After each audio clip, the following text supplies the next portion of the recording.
Tewali kuwannaanya kati kimanyiddwa nti omulembe guno gw'abakyala kwezza bujja era bangi beenyigidde mu mirimu egy'enjawulo okwekulaakulanya naye bannaffe bano tebakimanyi nti okuwandiisa emirimu gyabwe kikulu naddala mu mateeka. Era ekitongole QRSB kitaddewo enteekateeka ey'enjawulo ku bakyala mu ngeri eyo ey'okuwandiisa emirimu gyabwe nga munnaffe Robert Mwanje bw'abikuŋŋaanyiza.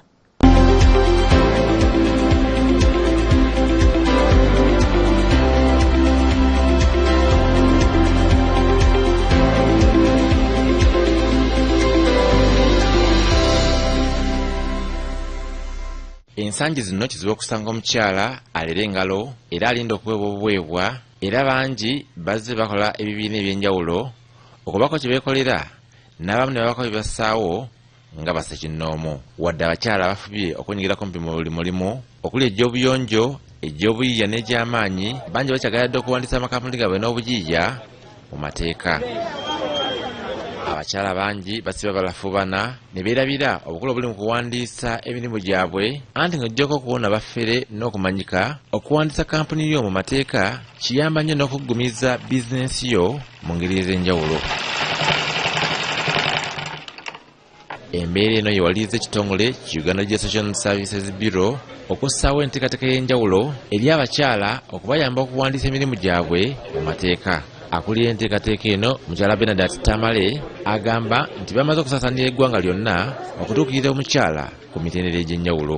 Ekitongole kya URSB kigenze wansi mu bantu nga tugenze tusobodde ogenda mu disitulikiti wansi ddala mu bantu ba wansi okubamanyisa lwaki tuwandiisa bizinensi era mukwano ki gw'ofunamu bw'owandiisizza.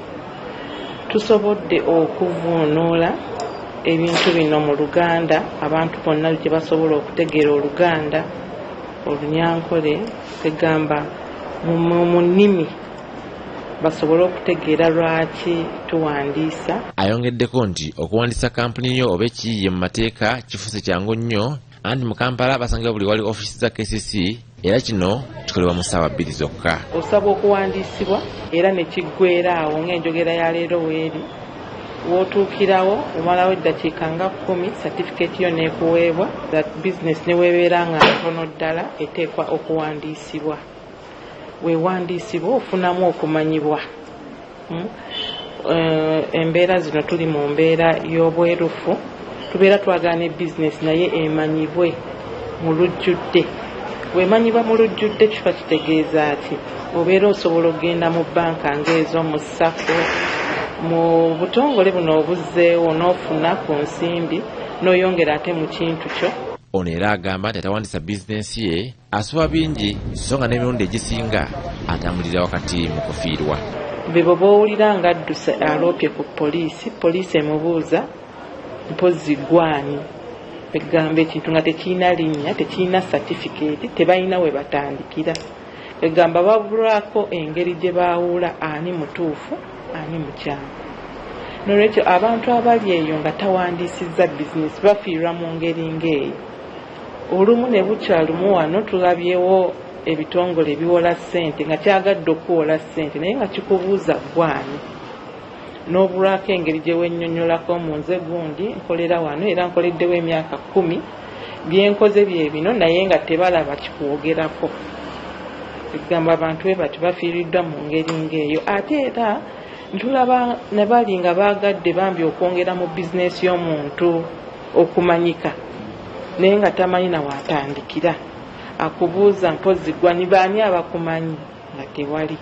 So nga ate wowandiisa n'ekitongole kino bakubuuza baani abakumanyi bagamba bugambye mugende mu kitongole.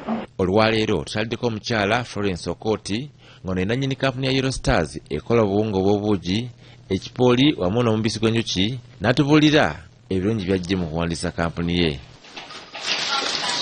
Atutegeezezza nti oluvannyuma lw'okuwandiisa kampuni ye bakasitoma be kati be bamunoonya kubanga kampuni ye yeyogerera emanyiddwa era ebintu byekola byeyogerera byokka. Ekyendabye registering company ziyamba nnyo muntu.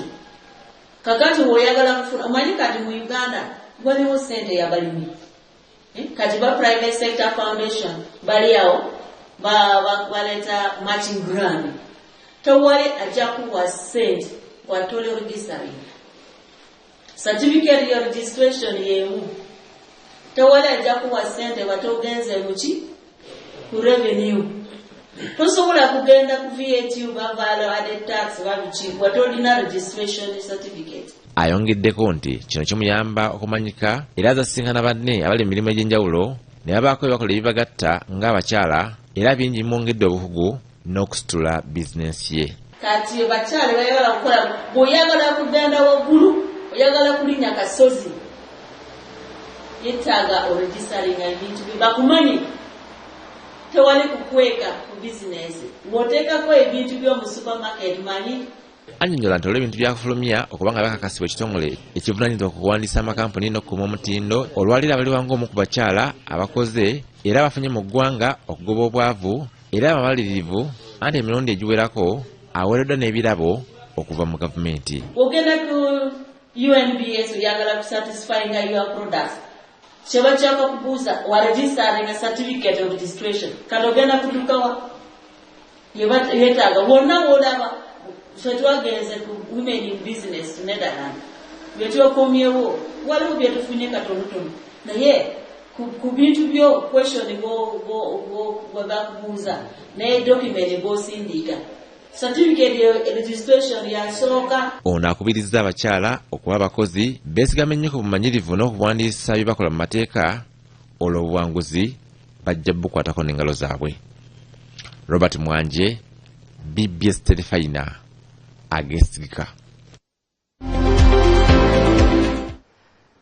Amagezi gakuweebwa muno ndowooza ebigambo obiwulidde bulungi era by'oba otwala kubanga byesigika nga Terefayina omulamwa gweriko. Kati omulemu ate tudde n'agesigika amalala mangi tovaawo.